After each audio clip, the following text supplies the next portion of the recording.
ज्या ज्या बातम्या बांगलादेशातून सोशल मीडियाच्या माध्यमातून बाहेर येत आहेत त्या अतिशय भयंकर आहेत. म्हणजे अगदी एका माणसाला तर फिरत उकळून आलेलं आहे आणि जाळपोळ करणे, माणसांना आपले हिंदूंचे लोक मेल्यानंतर त्यांचा अंत्यसंस्कार सुद्धा हिंदूच्या पद्धतीने होऊ दिला जात नाही आहे. तर हे भयानक अशा प्रकारचं दृश्य आहेत. तर माझा सरकारला एक विनंती आहे की केंद्र सरकारने लवकर याच्याकरता आणि पाऊल उचलले पाहिजे. दुसरी महत्वाची गोष्ट, असेच जर अत्याचार त्या ठिकाणी होत असतील तर भविष्यामध्ये त्यांना भारतामध्ये आपण आश्रय दिला पाहिजे. तुम्ही आता असं म्हणाले की मी नाशिकमध्ये काही बोललो, त्या अत्याचाराबद्दल नाशिकमध्ये मी जे बोललो त्यावर नीच विचाराचे लोक पुढे आले. एकीकडे ते संविधान मानतात आणि दुसरीकडे रस्त्यावर उतरतात. याचा अर्थ काय घ्यायचा?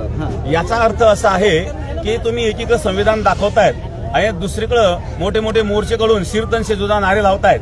मग यामध्ये संविधान राहिलं कुठं? संविधान मानलं पाहिजे आपण.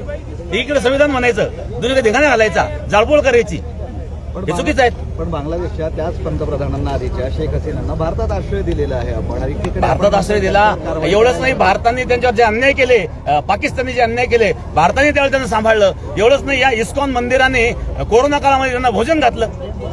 मला तुम्ही एक उदाहरण दिलं, म्हणालेले आहे. तुम्हाला तुमची विनंती म्हणजे तुमची मागणी आहे का तिथल्या हिंदूंनी भारतात यायला पाहिजे? त्या ठिकाणी एक तर अन्याय थांबले पाहिजे. अन्याय जर थांबतच नसतील तर त्यांना भारतात आश्रय दिला पाहिजे. मला तुम्ही एक उदाहरण दिलं कुत्र्याचं हाड लावल्याचं. ते उदाहरण फार मोठं आहे. हे कुणाबद्दल आहे? कोण पाय उचलतं नाही? ज्या लोकांमध्ये परिवर्तन होत नाही अशा लोकांकरता तो कोणी असू शकतो. बरं महाराज, आता आजच्या भाषणावर सुद्धा काही जण आक्षेप घेतील आणि म्हणतील की हे प्रक्षोभक भाषण आहे, गुन्हा दाखल करावा. मग काही वाक्यावर, कोणत्या वाक्यावर? जे आता तुम्ही आज भाषण जे केलंय त्याच्यावर काही कोणीतरी आता आक्षेप घेणारच. तुम्ही भुक्कड म्हटलेत आहात. नाही, भुक्कड म्हणजे कुत्रे म्हणतात. पाकिस्तानने स्वतंत्र राज्य देश मागितला. ऐकून घ्या, पाकिस्तानने स्वतंत्र देश मागितला. बरोबर. भुक्कडच येते. काय आज त्यांची परिस्थिती?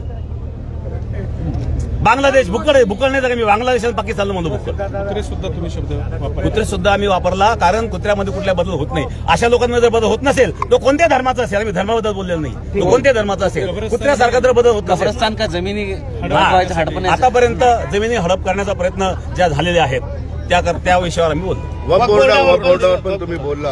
कारण वक्फ बोर्डाने या ठिकाणी मंदिर जे आहेत, मंदिरावर दावे केलेले आहेत. आता सप्तशृंगी मातेचं मंदिर हे पुरातन मंदिर आहे, त्या मंदिरावर वक्फ बोर्डाने दावा केलेला आहे. कानिफनाथ मंदिरावर वक्फ बोर्डाने दावा केलेला आहे आणि म्हणून आम्ही ते बाबतीत महाराज तुम्ही आज अगदी शांतपणे बोलला.